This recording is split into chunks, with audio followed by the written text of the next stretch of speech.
All right, everybody, we are here. This is our Monday, the 12th of August performance seminar. This is our 6:30 session, and we have two pianists here with us. I would like to open up the floor to Mr. Andrew for us to begin. So, Andrew, why don't you go ahead and introduce yourself and exactly what of the rondo you'll be performing today?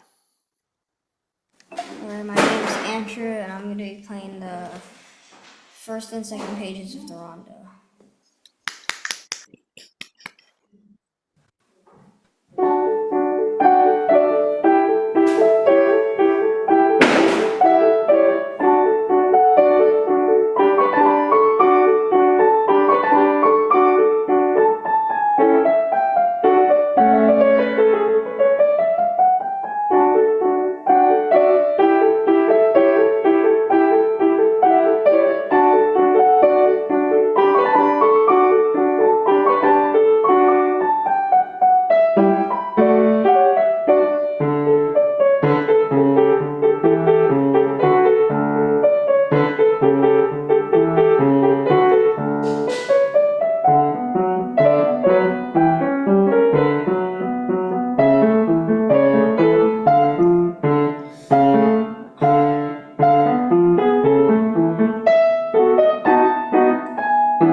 Nice work, Andrew.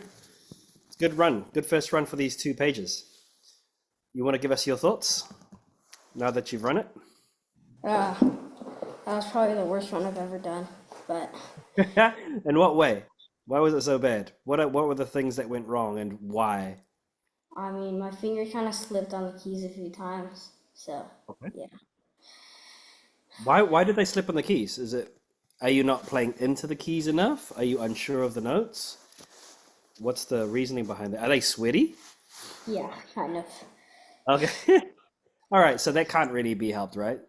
Yeah. So knowing that you would, if you didn't have sweaty fingers though, do you feel that the way that you played was secure enough to be able to play all the notes? Well, probably not, like, I might have made at least way better. I probably would have made one or two mistakes only instead of like five, but Okay, okay. yeah. All right, so then slippery hands aside, what are the things that you need to continue working on then for this Uh, piece? de- Definitely my like tempo and my rhythm and my consistency on that, because sometimes I was fast and sometimes I was pretty slow, so I gotta work on that. Right. Okay, cool. Well, let's come back. Well, let's come back to the idea. I just want to ask Claire. Claire, do you have some thoughts to offer Andrew? Some things that he's doing well, and then maybe some ideas he can work on for next time to improve? I think that he played it like really good. I think he could like maybe fix the tempo a little bit, but I think it was really good. Nice. Okay, cool. What are some of the things that you feel he's doing well, and he can continue to improve on? Like the staccato in some of the notes Yep. He does have a crisp staccato. This is good. Yeah, cool. I appreciate that, Claire. All of this stuff here, Andrew, dun, dun, dun, dun, dun, dun, take away the grace note. You need to get tighter with aligning the left hand and the right hand with the 16th notes. Yeah? Bum, Yeah. ba, da, da, da, I right? actually, yeah, I actually tried that before, like seminar during practice. It felt kind of unnatural. So like next time, I'm definitely gonna take out the grease now. It's just this time I wasn't used to it yet, so I didn't do it. Yeah, for sure. It seems weird, right? But I think just to get anything, like listen back to the recording. Listen back to this recording, and you'll be able to find spots where the coordination is a little bit out. The hands aren't quite comfortable with one another. So take it a little bit slower and accent each and every single beat. Da, dun, da, dun, dun, and right? Because that really helps to align the right hand up with every single beat as well. Because the right hand and the left hand need an anchor. And when you have so many things going on, even something like this, you need to be really clear of each beat, right? Yeah. Definitely as you get more comfortable, these parts here are going to be faster, right? The 16th notes. So just bear that in mind. Yeah, I would continue the backwards practice as well. Backwards practice, separate hands, and just making sure that you accent every single beat. Yeah. Areas like this here, which have a lot of black notes and white notes, you're going in and out. Observe how the hand is moving. Where do you have to have it positioned so that you can get all the notes in time? Yeah. So even if your hand is slippery, if the fingers are slippery, you still know where to place the hand. All right. It's all about positioning, right? Yeah. Does that make sense? Yeah. All right. Cool. One step closer. It's getting there. All right. Thanks for sharing, Andrew. All right. We'll keep on charging forward. All right, Miss Claire, stage is yours. Go ahead and share us your piece, the composer, and introduce yourself. Playing fantasy impromptu, and my name is Claire. And who wrote it? Chopin.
Bravo, Claire.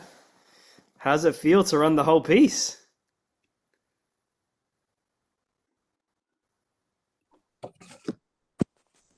How was that experience for you, Claire? It was kind of tiring. Yeah. I'm not surprised. Andrew, are you impressed? Yeah, it's a very long piece. So let's talk about let's talk about playing it in a way that's not so tiring. Do you have ideas, Claire? What are some things that you can do now that you've run it to reserve your energy to be more economical of your movement? What are some ideas that you have? And rotation. Yeah, I think it's rotation, definitely one, and also finding places to breathe. Here's a place to breathe. Yeah, da, da, da, da, da, da, da, da, da, da, da, da, da. Literally let go of your hand, reset, and then start again. Yeah. I know it's only a 16th note rest, right? But it's still plenty of time for you to just take a breath, literally have the hand rest, and then start again. So what I would do in the beginning, we have a lot of energy. Any piece of music, right? We have a lot of energy. But then toward the end, if you don't take time to relax the hand physically at the end of each of these slurs, over time it does build up, right? So that would be the first thing. Anything else in particular that you reckon you can do to reserve your energy and not make it not so tiring? I'm not really sure. Yeah. Do you have some ideas, Andrew? How would you, if you were playing this piece here, what else would you consider or you think would be useful so that you can, because it's a marathon, right? So that you can handle the whole piece. What are some things that you should consider? I don't Way know. the More, hand moves. Yeah, go ahead. I feel, yeah, also, you can rotate your hand. And also, sometimes, if you're like trying to do some dynamics, you can use your body instead of trying to like press down hard with your fingers. Yeah. Just I think those are it's really important. Just keeping in mind that it's not just the fingers that are playing this, Claire, but also, yeah, it's your hand and your arm as well. Yeah. Use your arm as much as you can for all of these kind of things. Yeah, da da da da da da dum, right? Just using the arm and the hand to shape the notes. So it's not just finger work. All of the stuff here, just dropping into the keys. Throw your hand at each one of these. Ya da da da da da da da da da da da, right? Don't ever feel like you have to lock it in one place.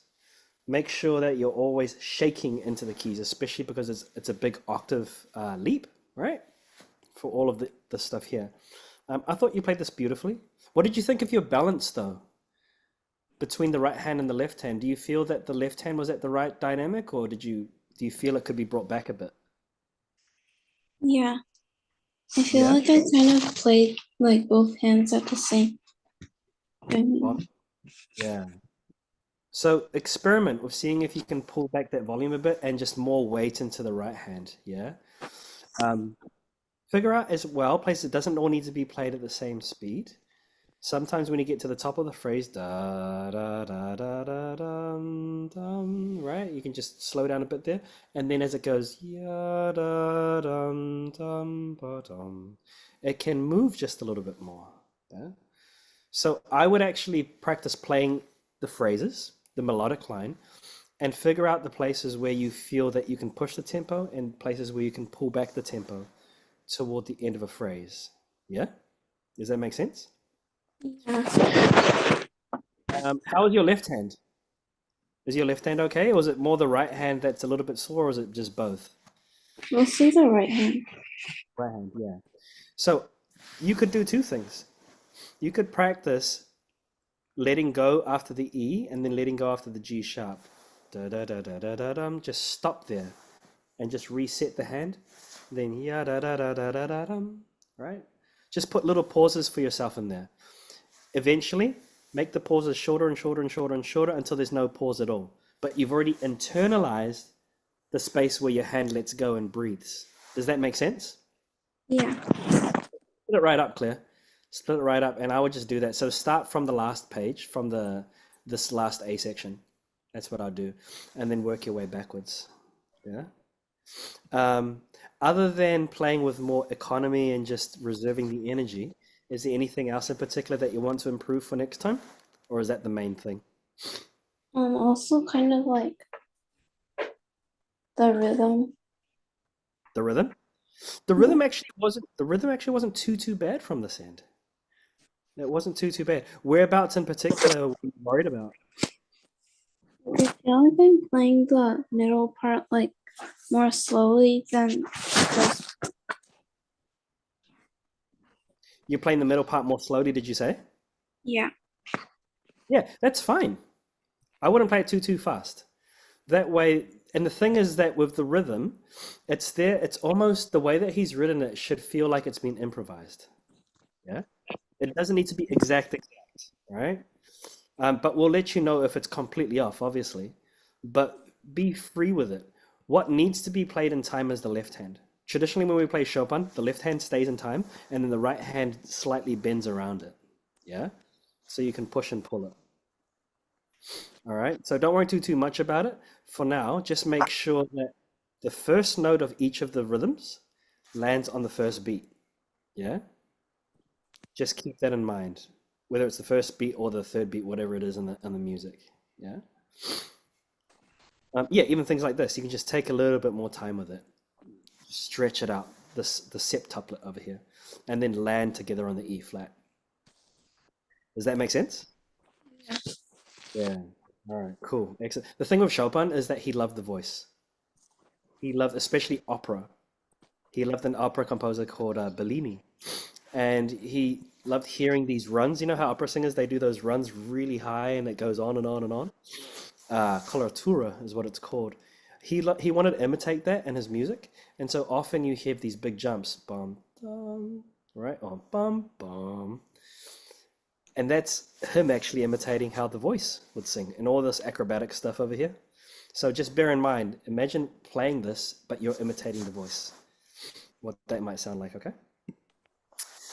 All right. Well, Andrew and Claire, thank you so much for joining in, bringing some big pieces to the stage. Watch your video back so that you can take some notes, because the video will always help you figure out and like you can spot things that you missed in the performance so you can continue improving for next time. All right. Okay. Have a lovely night. Thanks for joining in. We'll see you guys again in the next seminar. Thanks, Andrew. Thanks, Claire. Thank you. Bye.